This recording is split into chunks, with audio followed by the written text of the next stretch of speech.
Welcome back to the Hall of Fame College Football Podcast. I'm your host, Jason Watkins. And if you love college football, you know you're in the right place. So before you forget, smash that red subscriber button, like our videos, and don't forget to ring the bell so you don't miss one moment of the Hall of Fame College Football Podcast. You know, I'd sure like to believe John Wilner and John Canzano and Tony Altomore on all this talk about all the money they make in the Pac-12 and their discretionary funds that are all out there. But Kirk Schulz is just telling us different. And so here we are. I'm going to bring in some guests today. We have with us Nathan Bomber Brown, little brother Cody Stovall from the Locked On Oklahoma State podcast, and 7-time Emmy winning broadcaster, Mr. Jim Williams. Welcome to the show, gentlemen. Thank you so much for joining us. How are you guys doing this morning? Good. Not badly. Fantastic, buddy. Happy Memorial Day to all those out there served. Thank you. Absolutely. Hell yeah, ho. And one of it, Yes. and to two of them here. Yes, sir. Yes. Let's recognize those two. America. Thank you, guys. Appreciate that. You know, we may be having Memorial Day before too long for the Pac-12. It sounds like Kirk Schulz from the Washington State president froze hiring, all discretionary spending, everything like that. They are in dire straits, according to Mr. Schulz. You're hearing a lot of this coming out of these little areas that, you know, I'll let Cody get on to some of that here in just a second, but we're finding out that maybe it's just they're not so flush with money as they'd like us to believe. If you're John Wilner, John Canzano, Tony Altomore, some of these other guys that act like this other, academic fundraising has anything to do with athletics. There is no media rights deal yet.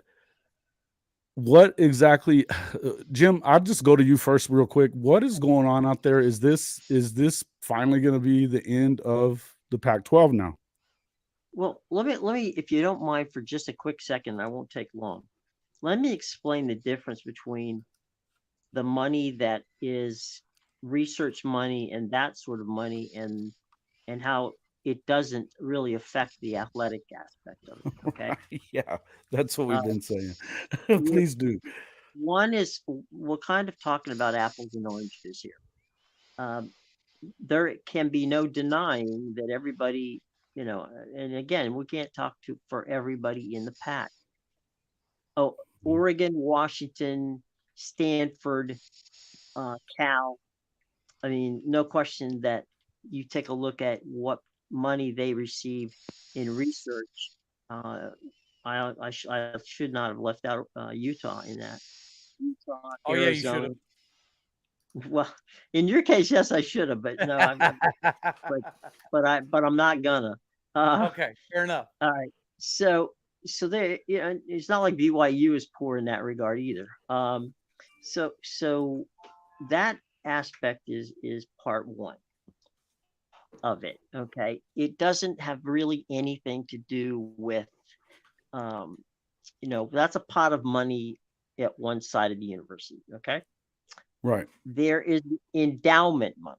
Okay. Now that's another pot of money that does have stuff to do with what, you know, endowment money is academics. Okay. That's where the money flows to the science department or the journalism department, or, you know, and it affects, you know, how many scholarships a university can give out academically. Okay. So there's that. So those are two pots. None of that, only one part of it, and that's tuition and activities fees. Those are the two areas where money flows into the athletic department, and so that situation is that. Now, why would the Washington State president freeze things, right?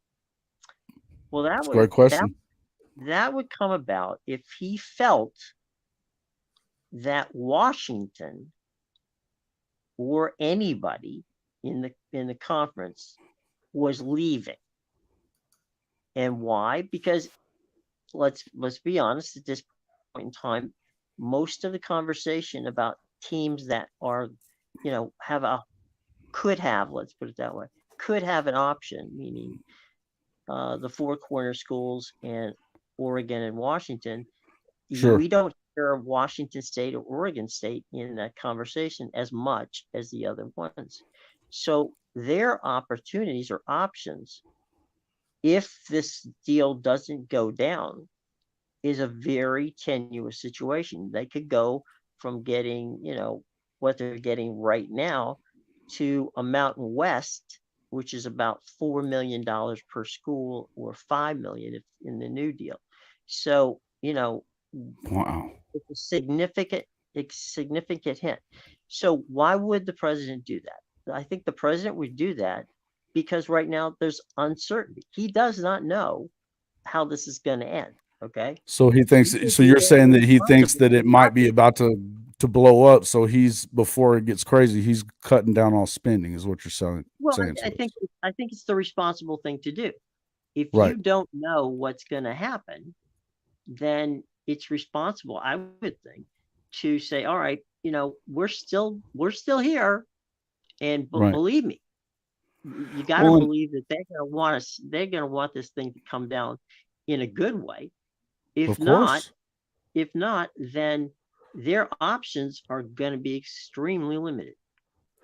Right. And that's the whole thing, is we're starting to hear, I mean, we've been hearing this for a long time, obviously, Jim, but you're getting guys that were reluctant to say some of the things that we were before. Cody, talk to me a little bit about what you heard this morning, because you were talking about Andrew Marchand, who has been very reluctant to say ESPN's out or anything like that. And he was, and that a lot of this stuff that's been coming out of the Pac-12 area has been, we've been saying it for a while, that it's been bogus, but it's if everybody getting throwing, I've even seen them throwing mud at Jim, and all his, for all this time. So go ahead and let us know what you saw this morning, because I didn't get to catch that. Well, so yeah, I was actually watching something with John Kurtz. He had Andrew Marchand on this morning, and he was talking about the deception that is being pumped out, or a better word for it might be pimped out to the Pac-12 fan base, right?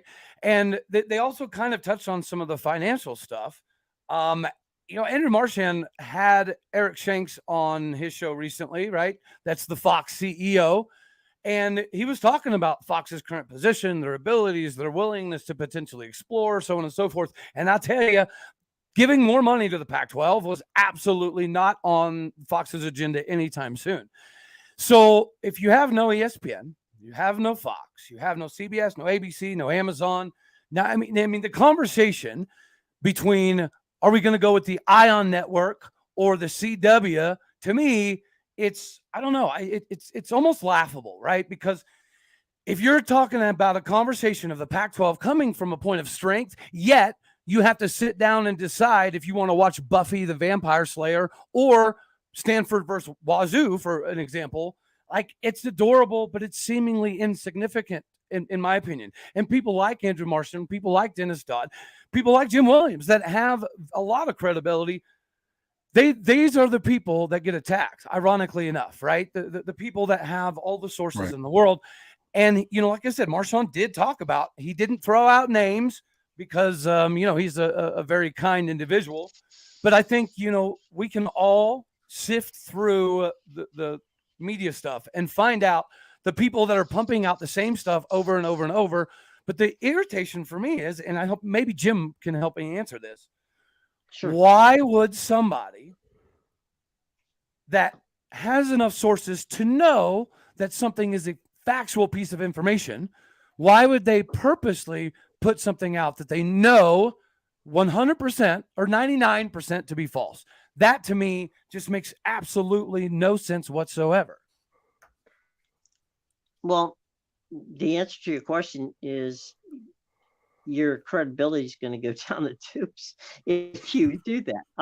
I said this earlier. One of the things that I've gotten skewed for, and look, I've been in this business for 45 years. I'm used to getting, whacked. I don't care. Well, we all have been. You're not the only one. So there you go. the thing is that I've been asked on numerous occasions, and I have no problem with this. What is it going to take to make to get a deal for the Pac-12? Okay. So all of a sudden I'm a pimp for the Pac-12 from some people. It's like, I'm like, what part of I'm explaining to you in this do you not get? I'm saying, okay, if this happens and this happens, well, then maybe you got a deal. That's where the CW and the and Apple TV came in. Now let's walk that through real quick. Yeah. Apple would pay. This is almost like the MLS deal. Apple would pay the freight. Okay, all you're using the CW for is your linear package, which is not going to. Money would not come out of the CW in this deal. This would be Apple paying for the entire, deal, but clearing, having the linear done on CW. Why would they do that? Well, here's the deal. The CW wouldn't be streaming anything.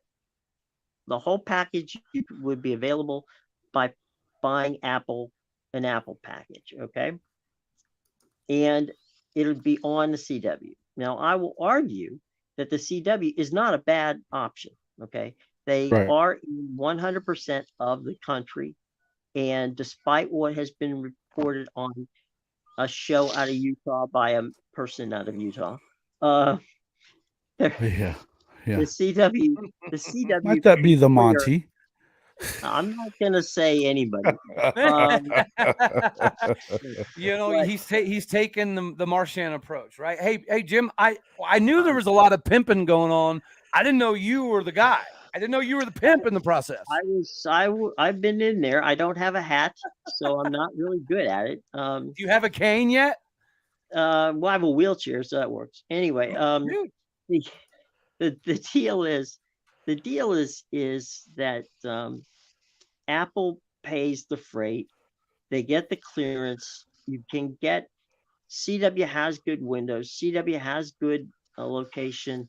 It wouldn't be a bad deal. It wouldn't be a great deal. It would be, again, remembering that people are asking me how could a Pac-12 survive? The Pac-12 could survive if the money is right, which I believe that Apple would do. And I hear people going, well, Apple's not the only one. It's like, look, again, I'm not spending, their money. Apple looks at this, and this is how Apple looks at this. Apple looks at this as a proof of concept, okay? Meaning, let's show you what we can do. And it's not just, we're not talking about a series of football games here, guys. We're talking about 800 events over the course of an entire year, okay? And so that's the situation. So could it be done? And that's all I'm here on, when I put stuff out about the Pac-12, my purpose is to show people, could it be done? Yes. Is it likely to be done? I have no idea. But this is how it could happen. That's all I'm saying. And that's I'm not shilling for anybody. I'm simply saying if it's to work, A, B, and C could make it happen. Right. At the end of the day, it's up to the presidents to decide whether they can live with that. And the same is true everywhere. And that's what we've been trying to say all along. Now, Nathan, you've been getting a lot of this, obviously you're catching a lot of the stuff from the Utah side of it. Obviously your show has everything to do with that whole rivalry there with the Holy Rivals. Talk to us about what it's like out there in Utah right now, because it's just been, one thing after another. And we keep hearing how stupid we are that we're thinking that this is going to fall apart. But the writing's been on the wall for a while, hadn't it? Yeah. So that's a great question, Jason. There's actually been a marked sea change in the last month. I think what's happening here, everything we've all for months now been listening to Jim, and all he does is state facts. He doesn't add emotion. He doesn't add any particular slant to any story he has. He just relates information. And so I don't know how, for one, people could go after him for that. But Utah, who dug themselves a huge hole over the last 9 months, I think they finally see the writing on the wall, whether it's this year, in 3 years, or in 5 years. They see that the rest of those big schools are going to sell them down the river. Utah has been the most loyal behind Oregon State. And as far as they're concerned, they were willing to fall down on the altar of the Pac-12 and do the great sacrifice to keep themselves relevant, right? But I think they're starting to feel now that instead of trying to hold on to something that is dying, whether it's dying today or if it's dying in 3 months or 10 years, why try to hang on to that when they go somewhere else and immediately become not only relevant, but near, in the top quarter, if not top, higher than that in any particular league that they join. So they're not going to the big. And this is a fanciful dream that they joined with the ACC. Just the flights, time zone differences, all the coordination that it would require for them to do that. I don't see that as possible. Are they talking about that kind of stuff? Because they've just backed themselves or dug themselves into a little corner, and now they're just like, well, now we can't go to the Big 12 now. No, I don't. I think originally that was the thinking, but I think now they're being more pragmatic, and they're starting to understand that the Pac-12 in one way, shape, or form is going to be changed markedly once Washington and Oregon leave. And there's a good chance Stanford goes. Whenever that happens, Notre Dame will go to the Big Ten. And with those 3 schools out, what's Utah really hanging on to? Because everybody else that's going to be competition in that league, if everybody stayed, they're going to be, yes, top of a small heap, but at the end of the day, they're going to lose so much street credibility because who they're going to be playing every week is not going to be real high. So I think the pragmatism is starting to win out, and I think you're going to start to see over the next several weeks things start to change, and that Oregon and Washington Utah's not going to carry their water anymore, and one way or another, the thing's going to blow up. Right. I hate to backtrack, but real quick, Jim, if you don't mind clearing something up for me. So sure. I was actually reading earlier when it came to Apple, right? And there is a differentiation, a discrepancy between linear. You had an article that you had kind of putting out about how the Pac would likely not even get to 50% with linear, right? But my question to Apple is, didn't they have something they were trying to orchestrate, or the NFL was trying to orchestrate, where they were doing like individual packaging, and Apple said no, they didn't want to do that? What makes the Pac-12? What makes the Pac-12 think that Apple would be willing to do individual games for them, but not for the NFL? I think I'm not quite sure what you're talking about, and I apologize for that. Oh, you're good. The Apple deal was the original Apple. Apple was in on the Thursday night game, and that went to Amazon. The game, the other thing they were in on that they didn't get was YouTube got Sunday Ticket. Yeah. Okay. So that there had been some conversation that the league might do what a direct consumer buy a game package. Now that was more of a concept than an actual thing. And so I think that might be where we're getting confused on this. The Apple aspect was always going to be, they wanted the Sunday Ticket. They didn't want the Sunday Ticket and you could buy a ticket to a game. Oh, okay. Got it. In other words, if you wanted to see Philadelphia play the Kansas City Chiefs, and that's the only game you wanted to see that day, there was a concept floated by the NFL that maybe they would sell an individual game, and Apple wanted the season ticket, the Sunday ticket, and not just an opportunity to sell off a game here and a game there. Okay, well, thank you for the explanation. I knew it was a little wonky. It was from Heartland Sports. That was the article I was reading. Right.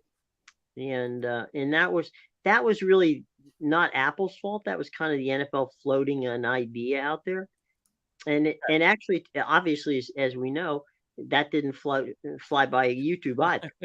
So it was one of those things where we all have it, where it's a good idea in the morning, and by lunchtime you go, "What was I thinking?" That's kind of what happened there. That's awesome. We'll go to some of these. So let's see. Why did BYU Sports Station put out a video making fun of hurting? Oh, I don't know what you're talking about. Yeah, I don't know what that is. I haven't heard of this, buddy. If you'll post the link in, I'll look it up and see. That seems very strange. I think we'll give her a gander, but I don't see BYU going Oregon status. Okay, guys. So and while you're here, make sure you guys hit that like button. It's so important for all of us as creators. We are sharing on 3 channels right now. This conversation. So we appreciate everybody coming in. We've got quite a few folks in here right now. So thank you guys. Make sure you hit that like button. It seems like, no big deal, but it is a massive thing for us content creators. You can always support the show with that super chat option. We have podcast merchandise as well. And you can check out our link to the Fanatics Superstore. You can use our link and get up to 65% off everything in the store just by doing so. It's awesome. Yeah. Jason. Yes, sir. Can I ask a question really quick to everybody? Please do. That is, and Jim, you're the subject matter expert, but I think Cody and Jason, I want their opinions as well. So we hear this thing with Colorado this week blew up, right? Yes. Last part of last week, and there's been a lot more smoke than anything, and there's been talk of potentially them moving in the next couple of weeks. I realize, Jim, you can't predict on that. You guys, I know that we all have different channels that we listen to on a day-to-day. I have an interview at noon with a Colorado Buffs, Locked On Buffs, and when I was speaking with him, he kind of felt like, yeah, they were maybe leaning that direction. If that happens, let's just assume it does in a future world. What happens next? Is that enough to move and break away University of Washington, Oregon to the Big? And if it does, then does that mean everybody else runs away from Cal and Stanford, and we're on to the next phase of realignment? Well, you can't assume. Let's assume that. Let me go back. Sorry, let me re-rack that. Okay, here we go. Okay, let's use your premise that Colorado leaves. Okay, Right. The Big Ten is not going to move anywhere yet. I've spoken to a number of people on that. That's not going to happen. Okay. They're not going to go, oh my God, let's run out and get Oregon and Washington. They're going to let the 4 corner schools kill the Pac-12. Mm-hmm. They're not going to be involved in that. So which is hilarious on the face of it. Well, they kneecapped them in the first place. Okay. Right. Right. If you're going to go that route, you might as well do it. Anyway, back to what you're asking real quick.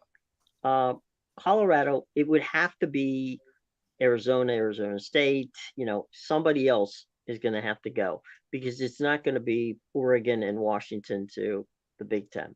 That's just not going to happen. And by the way, the Big Ten, one of the reasons also is because they're trying to sort the money aspect out of where they are in that contract deal. Now, that's not going to take a long time, but I'm just saying there's no urgency. And one of the benefits that the Big Ten has is being the Big Ten. They've got the money, they've got all that. They don't have to rush to make a decision. So they'll let that mess float about for a while. So if it comes, it's going to have to come from one of the other 4 corner schools. Right.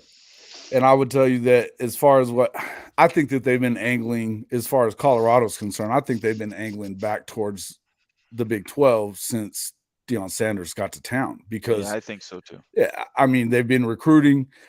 He's got a very strong foothold. They haven't done anything in the Pac-12. They've had 2 winning seasons in the entirety of their stay. and last year they won one game. So this is kind of one of those deals that, to me, I think that they've been angling for this. They were, when the writing got to be on the wall that the deal was not going to include a ton of linear television. I think that was, as much as they were spending on Deion Sanders with money they didn't really have, they did not want to get him stuck on streaming, even though he's done very well with streaming at Jackson State over the last few years. I don't think that was where they were ready to be. I think that they've been waiting to see that kind of happen. And, and I think that, yes, I think that Coach Prime and Brett Yormark, as Hank says here, are a match made in heaven. So I think that this has been happening a lot. Cody, what do you think about that?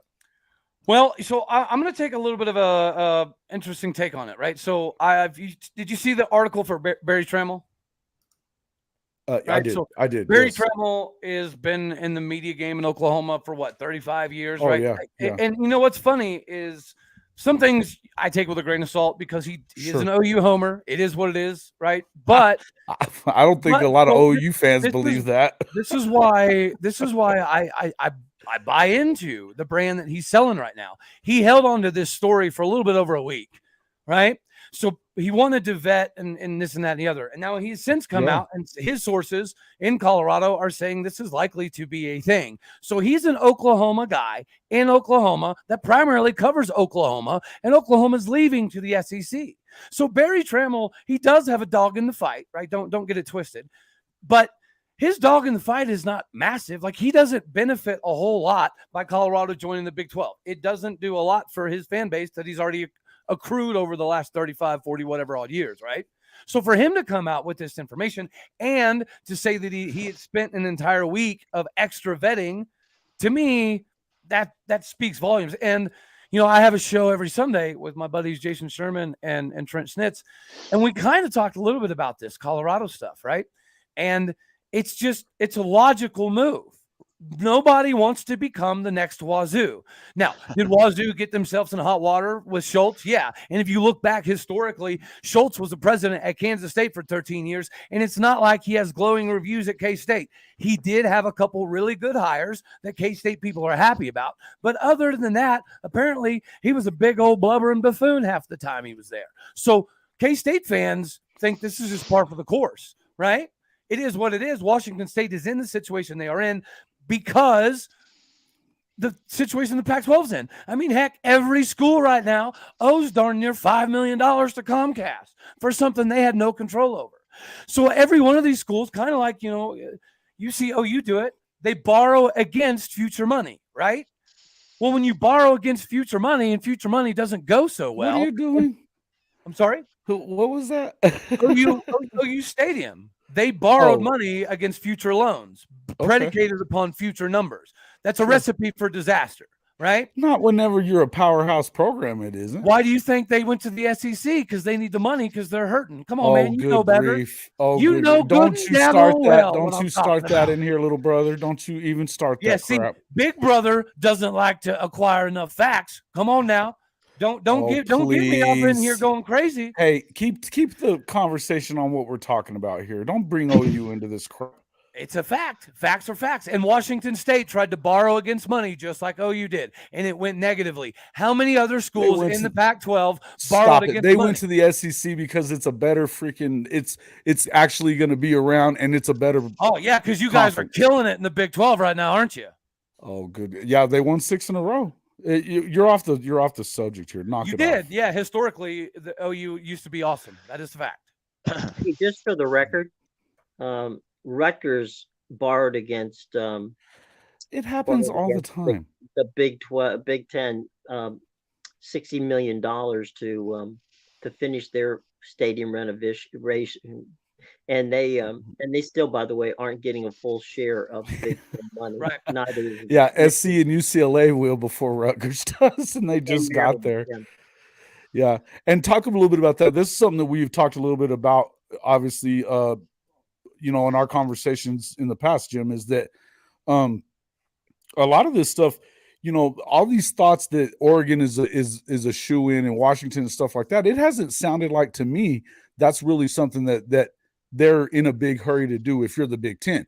So I don't really think that it's, as much about that is what everybody wants to think it is. I believe that the fact is they just don't have a media deal is why you're going to end up losing these four corner schools probably first. I don't even know that.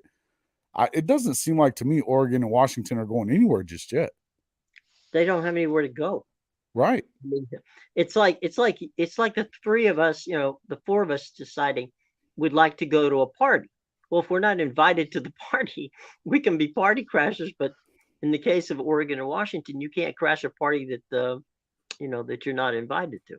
Where I struggle with that though, Jim, is everybody says that over and over, but at the end of the day, then why does it matter if the Four Corners was to leave then? Why did that conversation come up where they said if they blow up the Pac-12, then it's okay for them to move? Well, but they're not looking to move otherwise. If No. I'm talking about.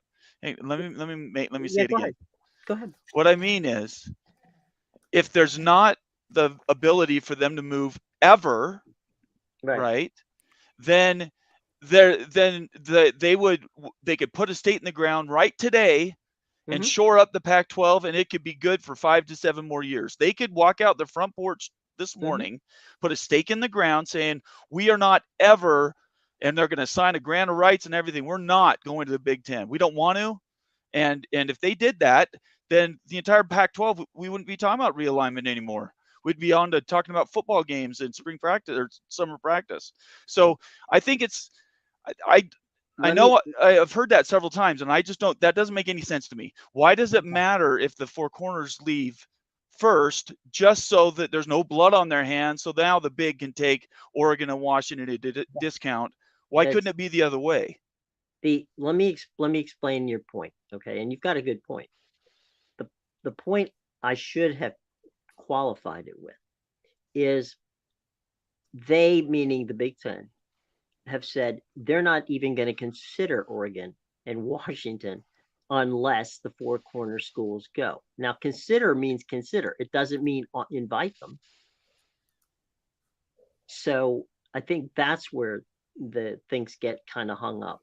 If I were Oregon and Washington, I wouldn't be saying, they're hoping against hope that the Big Ten gets them. That's how I feel too. I feel like it's just the same as Utah hoping against hope on it. The thing that I would be concerned about is if and this is some of the Big Ten people I've spoken to are saying, you know what, let's just hang out for a while, find out how the SC deal and UCLA deal works out. And oh, by the way, something might happen in the ACC where there are some schools we've wanted more than we want those guys. I'm not overly certain that the Big Ten is overwhelmed by the possibility of grabbing Washington and Oregon. Then what are they holding out for then? Who's holding? I have Washington, no idea. Oregon. Why would Oregon and Washington not come out and put out a joint statement? No. I don't know. Why wouldn't they come out? I don't. But I do know this. If you look at the two people who have been the most pro Pac-12 as far as trying to get these things done, it's been the president of Washington and the president of Oregon. And the president of Utah.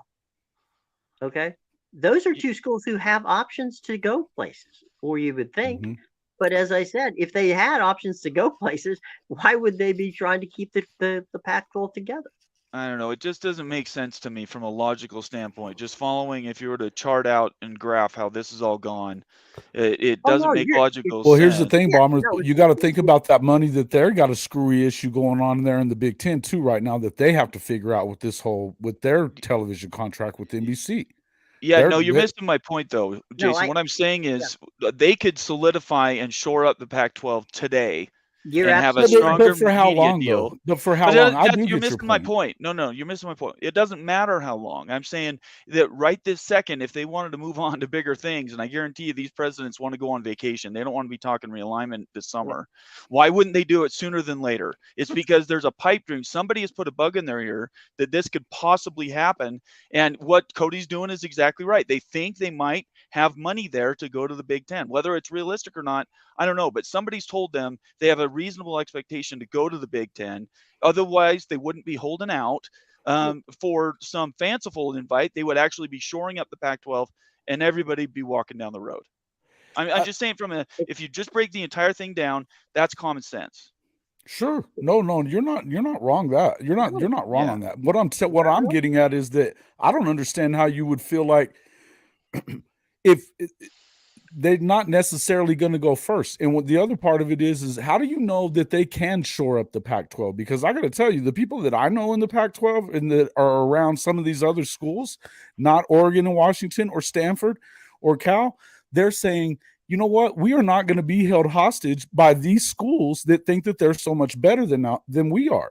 The schools in Arizona and the Four Corner schools. Then why if they have a better opportunity? Big 12? I don't think that I think that they've been trying to be in solidarity, but they have had one foot out the door. This isn't a new story. No, I'm just saying if they have options, those 4 schools, we all know it's an open secret. They could go today if they wanted to the Big 12. Why not? Sure. Why not? So why all I'm saying is we have 2. But they don't want the blood on their hands either. That whole thing doesn't make any sense to me. Hold on, Bomber, hands. You don't have to think it makes sense, but it's true. They put the bullet in the back of the Pac-12 when they stole UCLA and USC. Come on. I'm not talking about them. I'm talking about the Four Corners don't want the blood on their hands. I'm agreeing with you. What I'm saying is I don't think it matters. I think at the end of the day, the only reason we're still sitting here talking about realignment today is because realignment has completely gotten turned up on its head. And Jim has been saying this for months.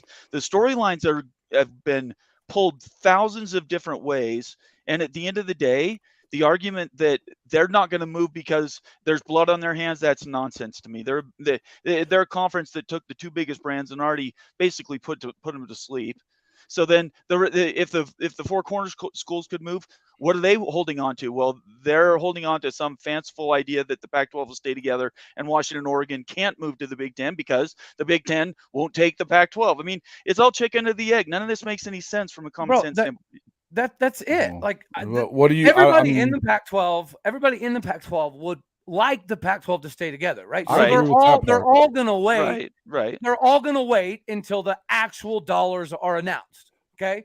Whether it's 13 million a school or 18 million a school or 30 million a school, regardless of what the number is, I think everybody is awaiting on the official numbers to come out before they make any type of move. Because if they make a move before the numbers come out, I do think the blood on the hand scenario does come into effect. But real quick, I got to run. I got to go do my little prosthetic rehab thing real quick. But I want to circle back around. You mentioned, Bummer, that somebody's telling people that they have a chance. Right. Hank said in the comments. So you're saying there's a chance. That's what's happening.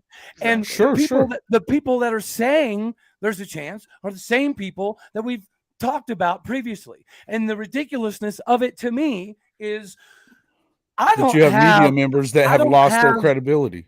I don't have an exorbitant amount of sources, right? But I know enough to know that I could eat a bunch of alphabet soup and poop out more accurate information than some of these guys are putting out there.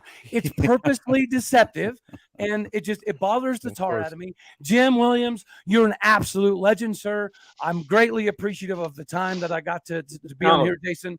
Cody, anytime you need me, just let me know. Will do, man. I hate cutting short. I'm sure we've got 1,000 other things we could potentially talk about, but I got to go at least pretend to be productive and work out. I got to work the glutes, fellas. All right. We'll see you later, Cody. Cody, thanks for coming on the show. Make sure everybody go over there and check him out at Locked On Oklahoma State Podcast. He's doing great things over there. We need to get him over 1,000 subs on YouTube soon. He's getting close, but thanks a lot for joining us, Cody. We'll see you on the next one. Absolutely, fellas. Appreciate you. God bless. Go Pokes. Later, guys. Peace. Bye. So, Jim, at the end of the day, I know this is all messy and everything, but and we actually like to hear you more talk than we talk. I've just had that bug in my ear for months and months and months about this. What happened? This shell game about what happens first, second, third, and if there's this and there's this option and all these things. And I don't think it's really that complex. It's not. It's really very simple. And here's, I've said it, and whether I'm a pimp or not, I don't care. Here's the deal, right? The only people The only people who can kill the Pac-12 is the Pac-12 president. Right. Okay. If at the end of the day, and it doesn't matter whether it's blood on their hands, it doesn't matter whether, what the numbers are, it doesn't matter any of this. Okay. Any of it. Whatever the deal is, okay, they know that, if they want to, if it's 4,000, if it's $4 million a team, okay, or 40, it doesn't matter. It's whatever, whatever that deal is, or the deal that is presented to them. It's up to them. If they want to stay together, nobody is, and when I say nobody, I mean, you can't blame the Big Ten or the Pac-12, the Big 12 for, looking and kicking the tires. Okay. You can't blame them for that. Well, you know what? There's a lot of Big 12 folks that are very upset about that very thing, because all of this time since last year, you've had Pac-12 media members, you've had Pac-12, the commissioner, even they've all sent their attacks towards the Big 12, the truck stop conference and the flyover conference and all this other crap, and how they don't keep up academically and all this other stuff. And which is ridiculous on the face of it. Oregon and Oregon State are among the worst. Even on that show that they did on Mark Rogers' show, that what's the kid's name? Spencer from Locked On Pac-12. He even said that's ridiculous. He said that I don't know why we're AAU. It doesn't make any sense. But the bottom line is it never had anything to do with anything, but they never attacked the Big Ten for destabilizing them and taking, after shaking hands and, they made their little pact between the ACC, the Pac, and the Big Ten, and they shook hands, and then he stabbed them in the back 9 months later and went ahead and pulled them, And I've heard things like, oh, well, if they didn't do it, they were going to go somewhere anyway. What are you talking about? Where are they going? Yeah, where else were they going to go? Yeah. To the Big 12? Yeah, right. They're the ones that didn't want any of the Big 12 schools when they could have iced out the Big 12 when Oklahoma and Texas decided to leave. Well, the other part of the equation is there could have been a very, very, there could have been a very interesting and fun deal if the Big 12 and the Pac-12 would have merged. Yeah, and they had an opportunity to do that too, Jim. That blew by the doors as well. Mm-hmm. There's a lot of opportunities here, missed opportunities. Absolutely. I think that the biggest problem that they've had in the Pac-12 in this past year and a half has been George Kliavkoff has no ability to influence anyone in that conference to do anything. Nothing. I don't know how they think he's going to get him a deal, because he hadn't been able to get him to say crap. To say yes to anything, The other part of the equation too, guys, is, the element of the one of the guys that I spoke to at the Pac-12 is a guy I went to high school with. Okay. And he's a dean out there, and he's told me, he said, look, academically, we're smart enough to count to 10. Okay. He said, we understand. He goes, there's no sense in George Kliavkoff bringing us a deal that he knows is not going to be okayed. Okay. So, what's taking this so long? I honestly believe what's taking it is getting that linear portion of the program down, right? They've got to know numbers, or at least get, floating numbers, and, within range of X to Y. I don't think that's, out of the realm of possibility. And I keep, people keep saying, well, so-and-so is going to move in a week, or whatever. They could. Who knows? Literally nothing is stopping them from moving. Nothing. So if nothing's stopping them from moving, right, other than potentially optics, that's not necessarily a good, that's not a good reason. If you're going to move, you might, moving today and moving 2 months from now, it doesn't make any difference. I mean, you're going to move unless you're saying, okay, maybe, just maybe, there's an outside chance that this is going to happen. I really don't know. I mean, I'm not I have a feeling that. Well, I think it happens at some point. I just don't know that it happens right this second when they want it to. No, and I think that what in one, the point about they don't want to do this over the summer, I agree 100%. I mean, the presidents are not going to go on break with this thing hanging over, hanging over them. It's just not going to happen. And if they're going to add San Diego State, that's got to be done, should have already been done. Well, by the end of June, though, right? They have to so they don't have their double exit fee on July 1st. So there's that. And I don't know whatever happens to SMU, but if they're going to add to SMU, they got sold a bill of goods, man. I think they both sold did. a bill of goods. I think they both did. They were brought in. Well, I think that San Diego State ends up in the Big 12 if all, because of their basketball program. They're in that West Coast time zone no matter what. Well, I mean, I think the only way San Diego State ends up in the Big, if things fall apart in the Pac-12, I don't think they do end up in the Big 12. If the Pac-12 falls apart, you don't think they're going? Is that what you said? I don't think they're going to end up in the Big 12. No, I don't either. I think the only way that would happen is if they decided to go with 4 non-football playing basketball schools, because they want to save 4 schools for the ACC, right? Big 12 wants to bring in ACC schools in 5 or 10 years, whenever that happens. That's going to be in a while, though. That'd be right, but there's no rush either. There's no rush. Well, the other thing is, my understanding of the TV deal is if they bring in Power 5 schools, then that's the whole pro rata clause. Right. I think they don't bring a Power 5 school in, if it's a non-Power 5 school, then they don't get any more, extra cash for that. So there wouldn't be any incentive necessarily.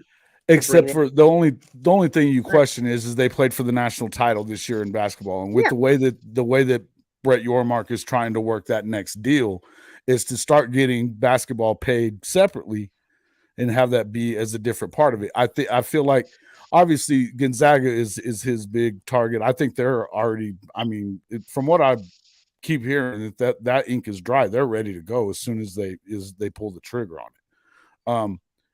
Because they are trying to build that. But I don't know that, and you may be right on the SDSU thing. I'm not sure about it yet, but you keep hearing it. If they really are trying to build a powerhouse and to where they can't, the Big 12 couldn't end up being hurt too bad, that they can make enough money to keep up with the rest of everybody else, then I could see why you would do that. And it's an investment. If you're those schools, if you're, even if you're losing part of your share, it's an investment in the future of the next deal coming around that you don't end up in this situation too.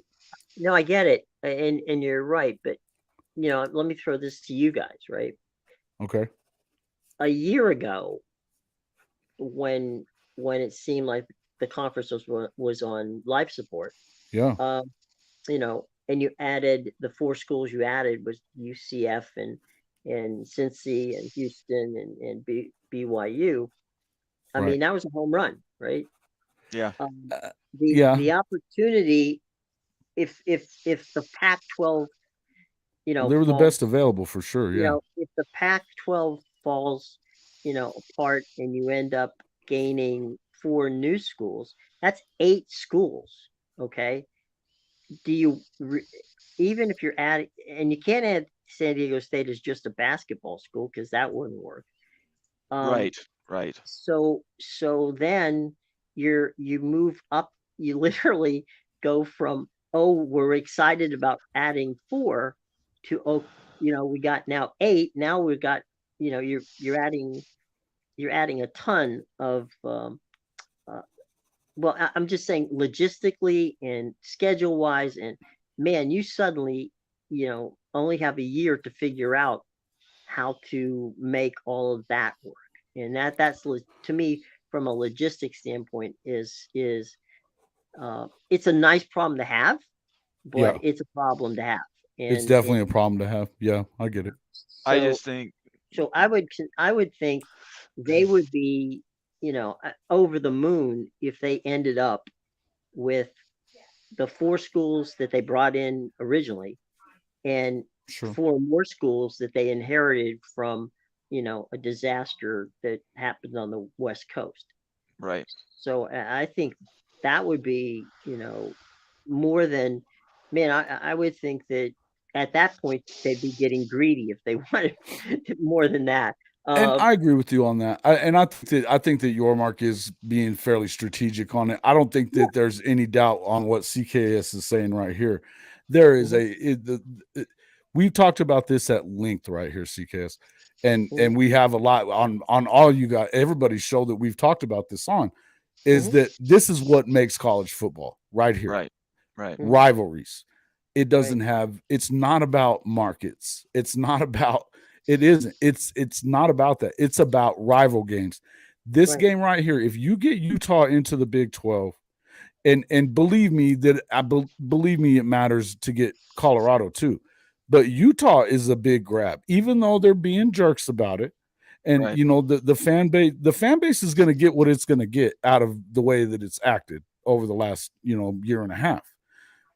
Guys like, even guys like Larry Pilgrim that sit there and act like they're being nice until they're not, but these guys, the truth of it is it helps the conference. And if you're one of the folks that is a fan of a remaining Pac-12 or a Big 12 school, a remaining, old school Big 12 school, you need to welcome them and be glad they're coming.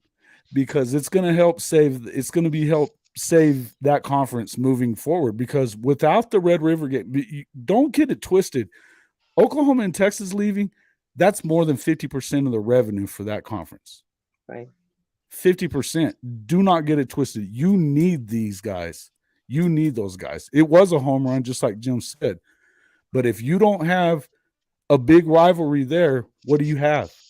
You have a bunch of teams that, it's like Mark Rogers was saying. He goes, well, it's a competitive league. You don't know who the hell's going to win it, but you don't have anybody to really carry that flag.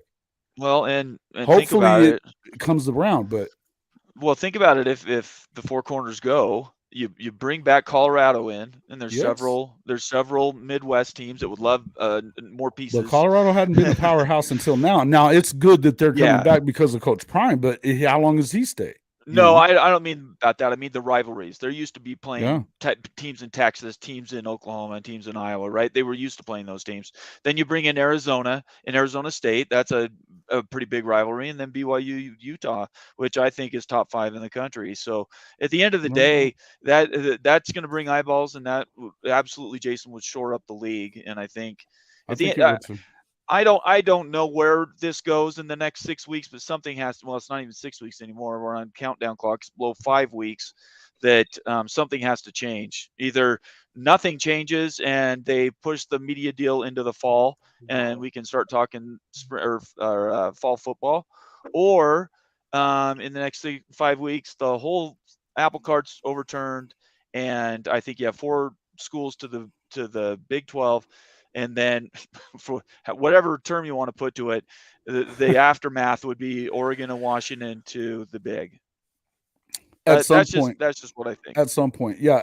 But here's the other question. Now, obviously, we had some more news that on the other front here. The obviously realignment is not just going on the West Coast. There's been a lot of different things going around from the ACC. Talk to me a little bit, Jim, about what has been going on because all of a sudden they're all happy-go-lucky and together again. Everybody's happy. Is it just because of the fact that they've realized that there is no way they'd get out of that grant of rights? I'm sorry. The ACC? What was the question? So, a week ago they were talking about lawsuits and mutiny and stuff in the ACC, and now they're singing Kumbaya and everybody's happy. Yeah, I don't know that everybody's happy, but I think two things happened. One, they got to that situation where they're going to do it's not a revenue share, but it's a performance based deal where, if you play well and you win titles and like that, you get to keep a little, more of the money and the share in that regard. I think that was it. I think also the other thing was that, for all the blast and bluster, that getting out of that grant of rights was never as easy as some people had made it sound. Right. No, it wasn't. And that was the last time you were on the show. You and Nathan were both on there, and that was what you were talking about, was like, even if they were to do that there would be a huge lawsuit. Now, and nobody, there's not a school president out there that wants anything to do with the lawsuit. Yeah. There's, that certainly don't want to do that. You know what I mean? But to me, it was crazy how, all of a sudden, I was surprised that they actually did allow unequal revenue share, Well, I mean, in the case of the way they're doing it, it's like, it's fair because if you're performing well, okay, then they're going to give you, it's an incentive thing, which that should hopefully spur on other, everybody in the conference to want to be better, right? That way you want to be what you want to be. Quick question to you guys, going backward just for a minute about the rivalry. Are you guys wrestling fans? Oh, I used to be. Yeah, I haven't watched it much lately. Okay. I'm just, the point being that it's always good to have a heel, right? Someone who's the bad guy, who wears the black hat, and so, that's the fun part about the rivalries, and that's the fun part about, it's like, sure, in the SEC, you get people who hate Alabama. It's like, damn Alabama, and they're driving me nuts, or Ohio State in the Big Ten, or, yeah. Everybody's got the heel, the guy that they hate, the hate situation. No doubt. It seems to me that, if Utah showed up in the Big 12, they might be the heel of the Big 12. And I don't mean that in a bad way. I mean, that's kind of like the good thing, right? They would definitely be the big, well, and they put themselves square into that. No doubt about it. I'm not saying they didn't, but my point is. But that is a good thing. No, I agree with you. That's why I said, I think that there's no, I mean, if you're a Big 12 fan and you don't want them to come, I think you're out of your mind. Oh, hell yeah.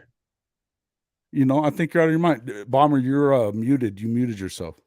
So they did that. Honestly, they don't care. I've talked hours and hours with Wild Ute, and it was actually something they're proud of.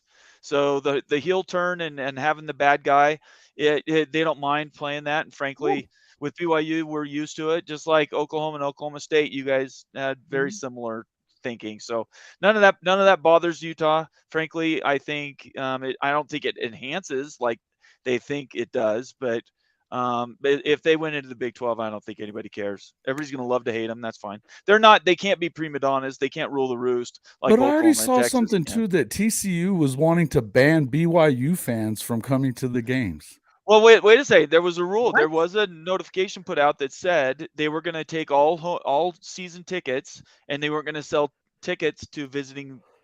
They were going to restrict who could buy tickets. So that they're trying to keep out BYU's traveling fans, which everybody knows they're BYU does very well traveling, right? Traveling, yeah. Mm-hmm. Yeah. Mm-hmm. We travel as good as Notre Dame. Anyway, but that's what that's from. And I agree. And this is what CK. I think that it does sound like it would fill out those stadiums, at least for those first few years. Everybody's going to want to get their chance to boo the crap out of Utah. Yeah, and they'll love it, every second of it. Well, that's good. That's good. Somebody should, I guess. Well, in the end, though, I don't know. My question is, obviously, if you're Brett Yormark, you want them to. I mean, I know there's been a lot of talk about maybe, and he's even kind of, thrown a few barbs here and there, like at the Big 12 tournament in basketball, that he was saying that we're going to make sure that it's a culture fit and kind of stuff like that. Yeah. It's just so. The whole culture thing, it's just been such a deal. But anyway, I'm glad that, at least for the time being, because I agree, as far as the ACC was concerned, Jim, I didn't see a way that you were going to get those guys to move. And when we were talking to TJ, he was so sure that it was the SEC, and I'm not sure that that's where they would want to go at all. Because I know Coach Bowden wanted nothing to do with the SEC for all those years. Well, don't they want to be in the Big? Isn't that where Florida State I think they do. I think Florida's not TJ, and TJ's pretty close to a lot of those, to those high dollar guys. TJ, I hadn't heard that. But it's a horrible fit. It would be a horrible fit. Yeah, they wouldn't. And there's a lot of SEC fans that want nothing to do with Florida State too. That just because of the fact that he always sat there and said, "Why the hell would I go to the SEC? Why? We go to the Orange Bowl every year." Look at what happened in the case of, of Texas and Oklahoma, right?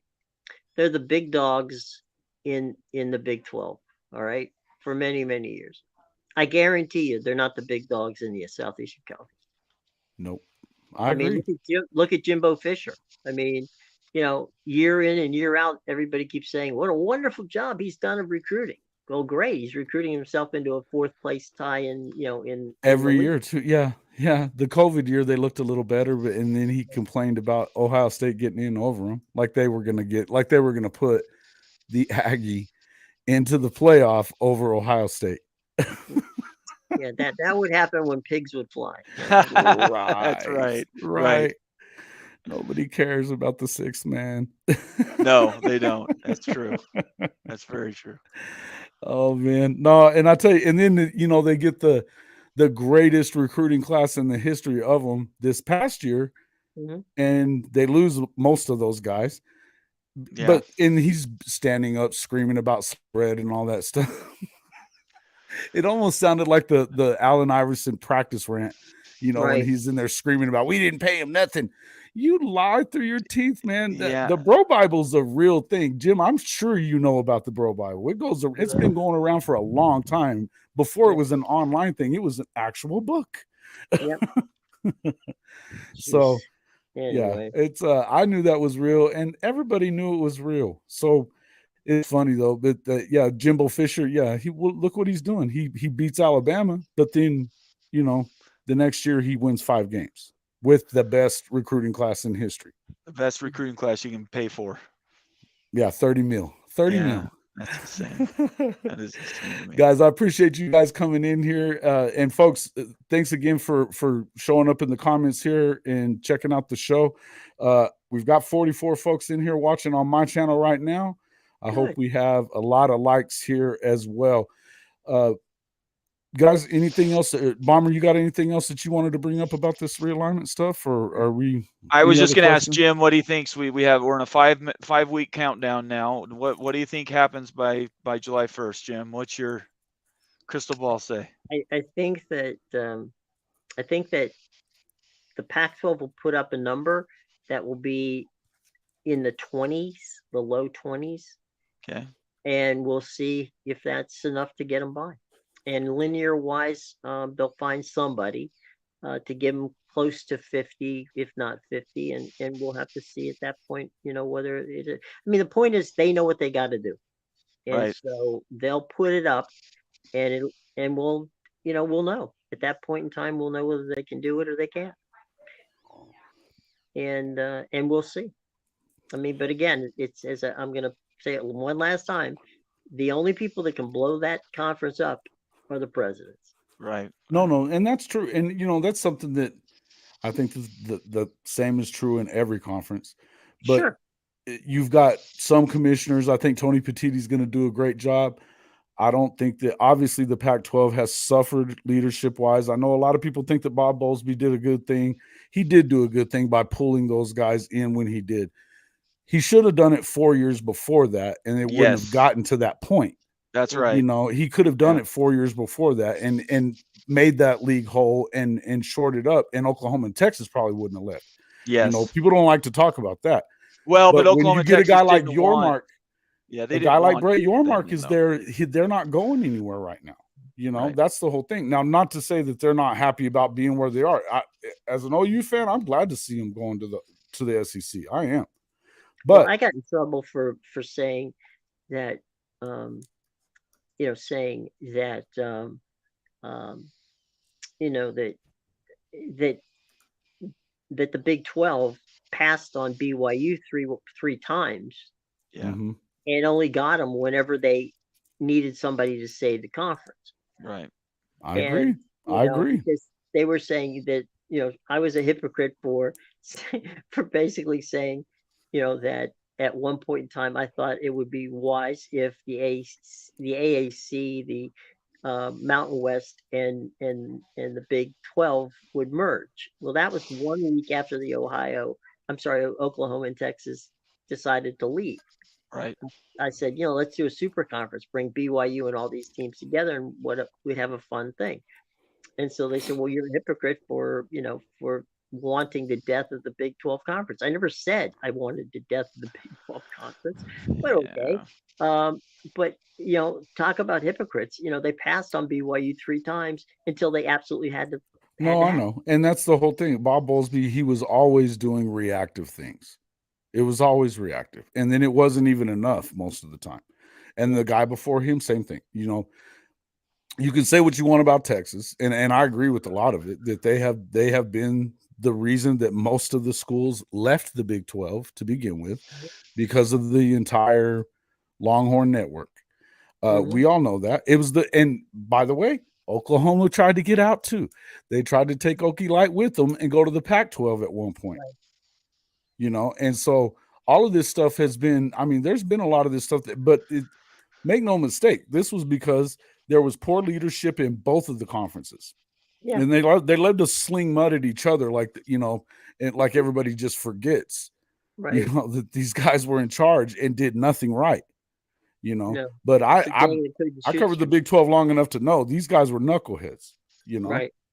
For a long time. Yeah.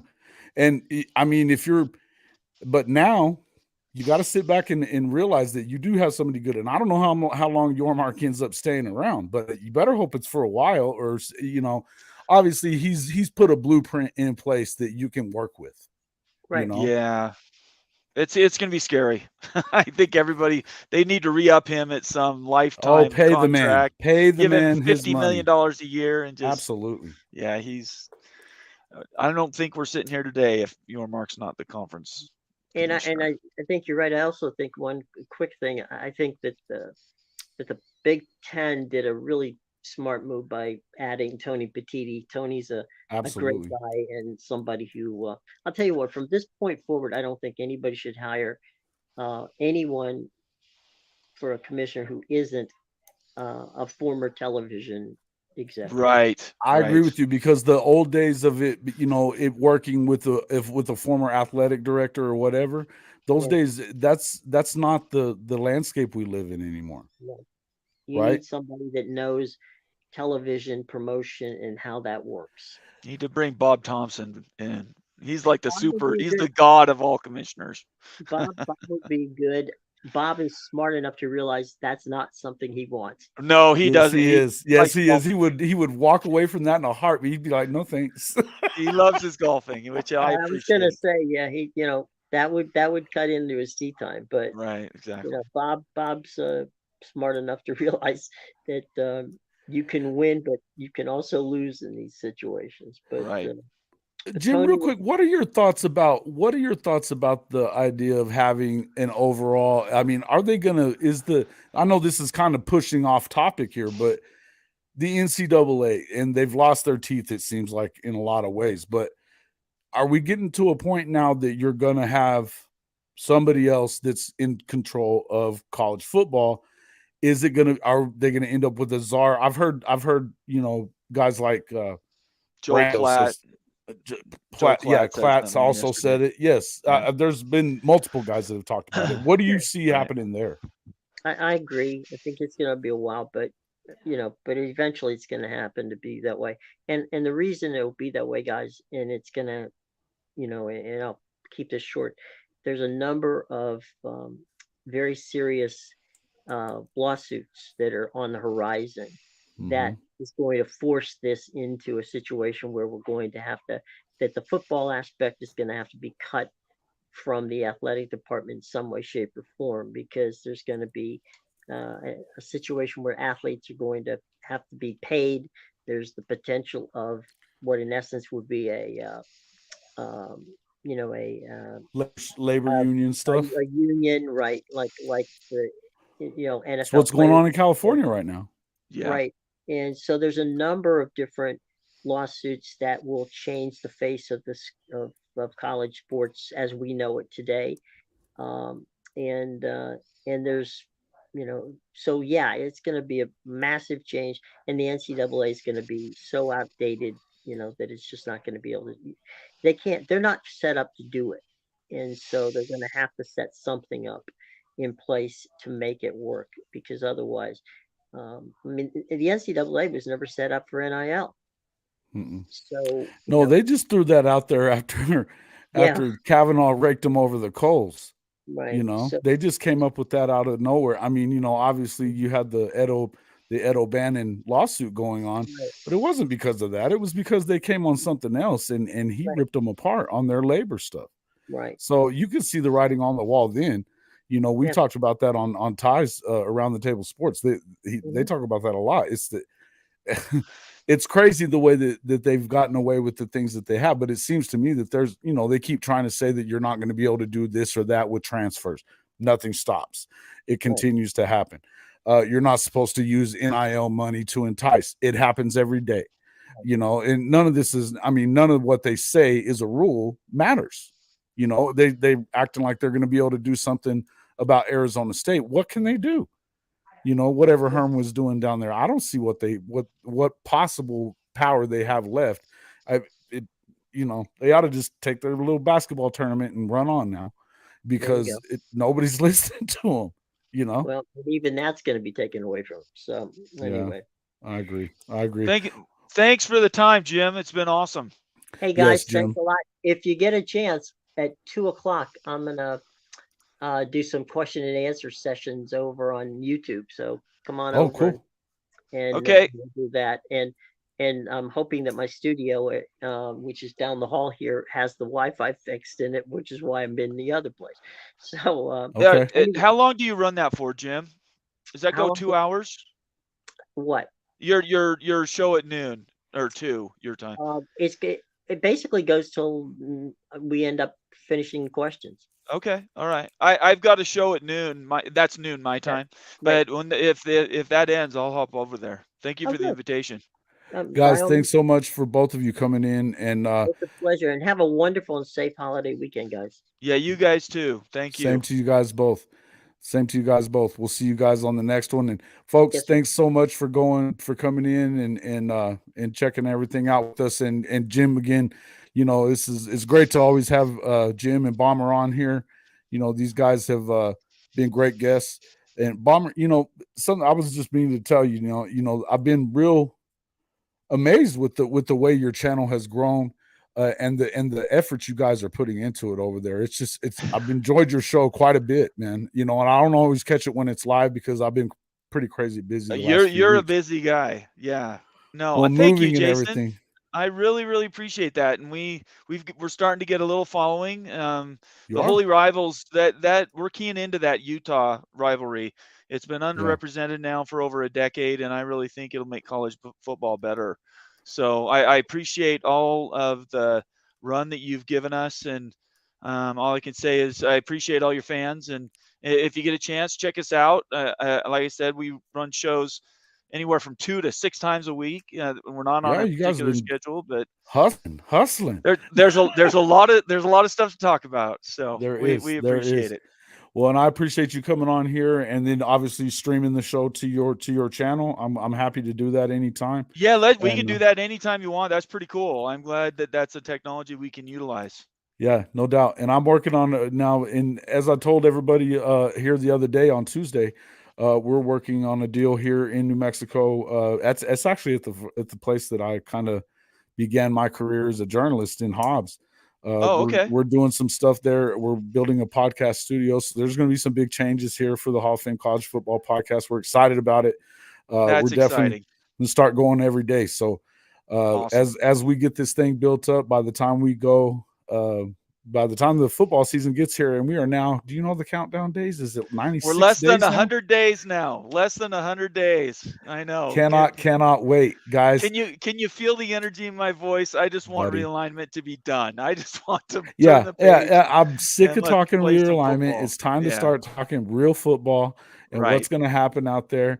All these Okie Light guys were in here running that mouth earlier, and Cody included. They're not going to be saying much on Bedlam Week because it'll be the last one they're going to get their teeth I kicked know, that's in really their own sad. house. That's really sad. I wish that didn't happen, but I understand. You know, how it me goes. too. And you know, it's funny. There's a lot of this mudslinging going back and forth and stuff. And again, I'm not saying that there's not. Well, I feel like I said, Bob Bowlesby could have fixed that problem. Yeah, You know, a it's long easy. time It's easy ago. to sit Yeah. here and throw all the mud at Texas and Oklahoma. Right. But yeah, 91-19-7. You got it right, buddy. And OU softball, yes, we're gonna be rooting for them. What a major milestone it would be if they could pull off this 3 in a row. They are now, what's their record right now? Cracker, is it like 60 something and 1? Really? 60 something? Insane. That's Yes. it. That is crazy. In any Insane. modern day sport, to go 60-1 doesn't happen. Yeah, it's something crazy like that. They're Yeah. about to break the record. I think it was I think UCLA had the record. Yeah. Cyclone, I can only see. Okay, so you were on, I guess, probably on Cody's stream. Is that right? Or maybe you're on. So if you're not on the stream that like through my channel, you wouldn't see everything that's up there because there's quite a few. But no, there's not. It's not me doing it. If you're on Bomber's board or if you were on Cody's board, you're only going to be seen on that. I didn't realize that about that. But if you come onto mine, you could definitely, have both of them running and do it that way. I should have said something to you guys about that before. My fault. But you guys are special. You are special, Cyclone Steve. We do appreciate you coming in no matter what. And we're excited about all that too. Guys, thanks a lot. If you're not already a subscriber to my channel, please go ahead and come on over. It's at CFB-pod on YouTube.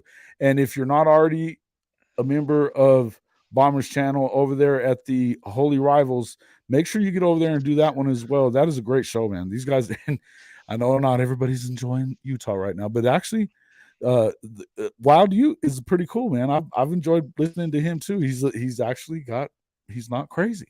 Yeah, it took me frothing at the mouth crazy. It took me 9 months to find Box a on reasonable Oklahoma State. Ute fan.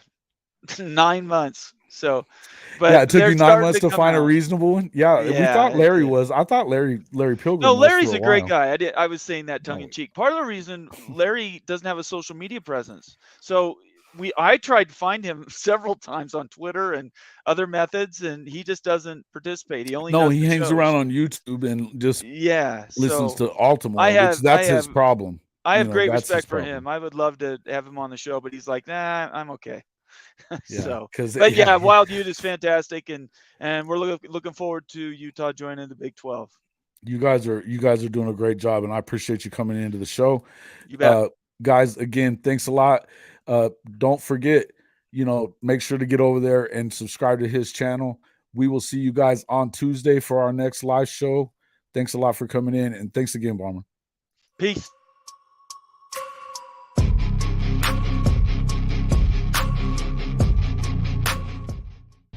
Hey, you guys all know the drill, right? Say it with me. Smash that red subscriber button. Like our videos.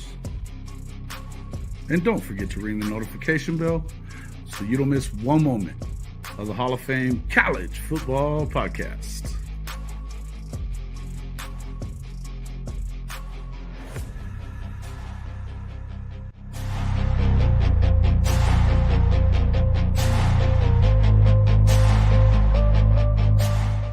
Hey, we even have amazing pod merchandise right here in our store.